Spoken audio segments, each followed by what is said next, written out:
Vidarte, internacionalista, para comentar esta situación que involucra al presidente de la República y que tiene que ver también con esta decisión de este informe final que recomienda acusar constitucionalmente al mandatario por presunto delito de traición a la patria, incluso inhabilitarlo por 5 años. Señor Vidarte, gracias por atendernos. Buenas tardes.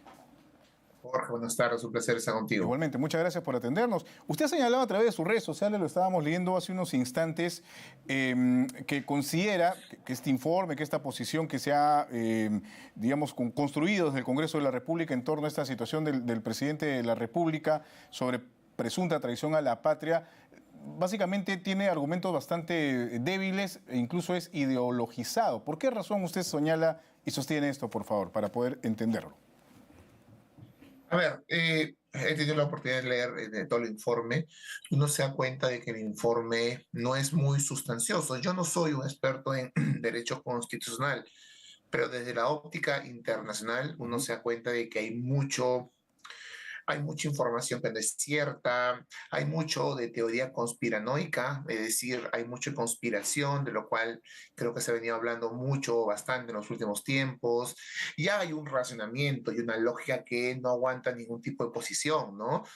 Tratar de, vamos, el gobierno peruano es un gobierno bastante cuestionado, yo estoy de acuerdo, personalmente creo que vale la crítica respecto a un accionar del presidente que en todo sentido fue imprudente, irresponsable, confuso. Creo que también basado en el desconocimiento respecto al tema de la relación de Perú y Bolivia y del acceso a mar o del pedido del acceso al mar boliviano. Todo estoy de acuerdo. Pero recordemos además que el presidente se retractó, se disculpó, Cancillería también se expresó y, lo más importante, no había ningún comportamiento del presidente en ese sentido de tratar de construir o desarrollar un plan que busque la realización de un referéndum para decidir o no si el Perú le brinda o no acceso a mar a Bolivia. Nada de eso ha sucedido. Entonces, construir un caso a partir de unos comentarios que claramente fueron imprudentes, confusos y cualquier otro adjetivo, yo creo que me parece que no se sostiene, ¿no? No se sostiene. Y además, como dije, pues muestra una orientación, pues, de la cual ya conocemos en el discurso de un sector de la oposición peruana, ¿no? Por ejemplo, hay mucho de Foro de Sao Paulo, hay mucho de Runasur ¿A eso se refiere usted estas, con, digamos, con esto, este halo conspiranoico? ¿A eso se refiere sí, usted? Con la mención de eh, esto, eh, claro, del Foro de Sao Paulo, que es mencionado en el documento precisamente, ¿no? Sí, sí, hay un sector de la derecha peruana y regional que suele utilizar este tipo de actores internacionales de forma conspiranoica y tratando de atribuirle a este tipo de espacios, pues, cuestiones que no son reales, ¿no? Hemos visto que muchas de las protestas que se desarrollaron en Latinoamérica en los últimos 3 años fueron atribuidas al Foro de Sao Paulo, a Caracas, a La Habana. También se habló que Ronasur busca fracturar o crear una secesión en nuestros países a partir de este discurso plurinacional. Y la verdad que nada de eso es cierto, ¿no? Nada de eso es real. Hay una interpretación completamente equivocada y sesgada de lo que son estos actores, ¿ok? Con lo cual no significa que yo esté a favor de esos actores, pero la verdad es que hay una mirada sesgada que trata de Claro. encontrar, pues, sí. Pero más allá, digamos, precisamente de lo que usted señala, estos argumentos que podrían estar más bien en los temores intrínsecos de aquellos que tienen una postura ideológica, en fin, en nuestro país, está el tema propiamente si se configura o no un delito de traición a la patria y qué es lo que dice finalmente, no sé, el derecho internacional o la experiencia internacional en ese sentido, ¿no?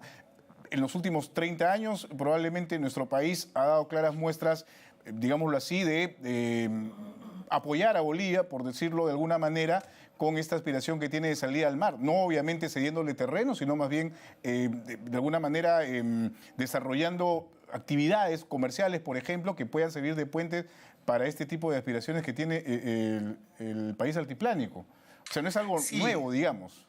sí, es que lamentablemente las expresiones del presidente fueron confusas y no reflejaban pues lo que ha sido, como tú bien dices, la posición del Estado peruano respecto a Bolivia. Y en las últimas décadas, el Perú tiene una línea, y una línea que pasa por, uno, el tema del mar es un tema bilateral entre Perú y Chile, entre Ujú. Bolivia y Chile. Dos, el Perú no va a ser un obstáculo.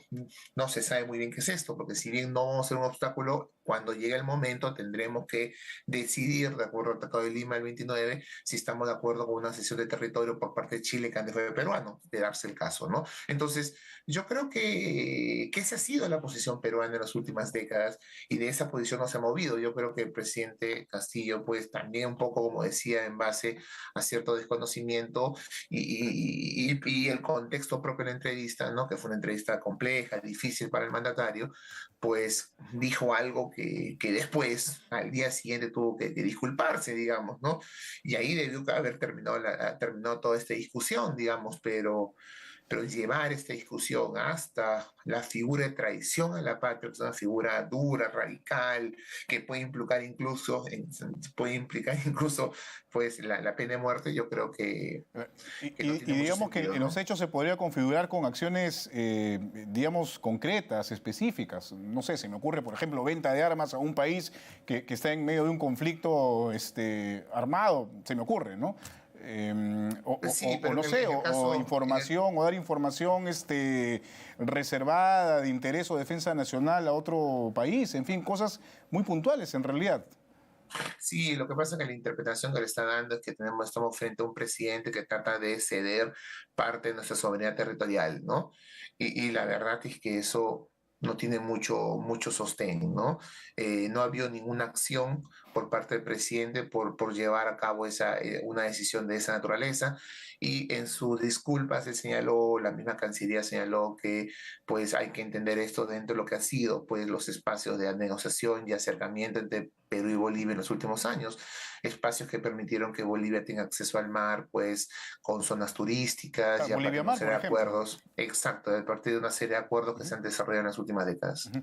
Ahora, en el aspecto político, ¿usted considera que esta acusación de alguna manera más bien puede ayudar a la figura del presidente Castillo? Porque, por ejemplo, él a través de sus redes sociales ha señalado lo que decidió el Congreso finalmente, de no otorgarle el permiso para que pueda viajar a Colombia y participar de la toma de mando del ahora presidente Gustavo Petro, presidente colombiano. Esto hace más, digamos, lo favorece más políticamente en su imagen, porque podría proyectar incluso en la comunidad internacional una imagen de alguien que está más bien siendo atacado por el Congreso. Es un discurso que el Sí, propio mandatario ha formulado en ese sentido. es irónico lo que tú señalas, pero yo también lo vengo señalando en esa línea, y es que es irónico que el accionar del Congreso, que busca debilitar al gobierno peruano o al presidente con una serie de decisiones, irónicamente lo puede terminar favoreciendo, ¿no? Lo vimos no solamente en el caso del viaje a Colombia, donde ha habido un apoyo internacional pocas veces visto, ¿no? A través de Twitter directamente hacia un presidente de la región. También lo vimos en el caso de la OEA, ¿no? Utilizando una excusa muy burda de los baños neutros, el Perú iba a dejar de realizar la Asamblea General de la OEA en Mm. octubre, y al final tuvo digamos, que retroceder, ¿no? Y darle la razón al gobierno. Y creo que en este caso, pues todo este trámite y toda esta discusión que seguramente va a haber en las siguientes horas y días, pues nos va a dejar muy mal, ¿no? Porque no dudo que actores internacionales salgan a reclamar y a señalar que no es posible, pues, que se dé esto. Ni siquiera que se llegue a la acusación, a la acusación propiamente, ¿no? Al juicio político, sino que el mismo proceso, hablar, discutir en estos términos me parece lamentable, ¿no? Y eso solamente va a favorecer a Castillo, ¿no? Es decir, estemos a favor o en contra de la vacancia, esto solamente va a favorecer al presidente Castillo porque lo va a fortalecer, le va a dar más legitimidad, va a lograr apoyo internacional y lo va a victimizar, que es también pues algo que va a terminar sucediendo.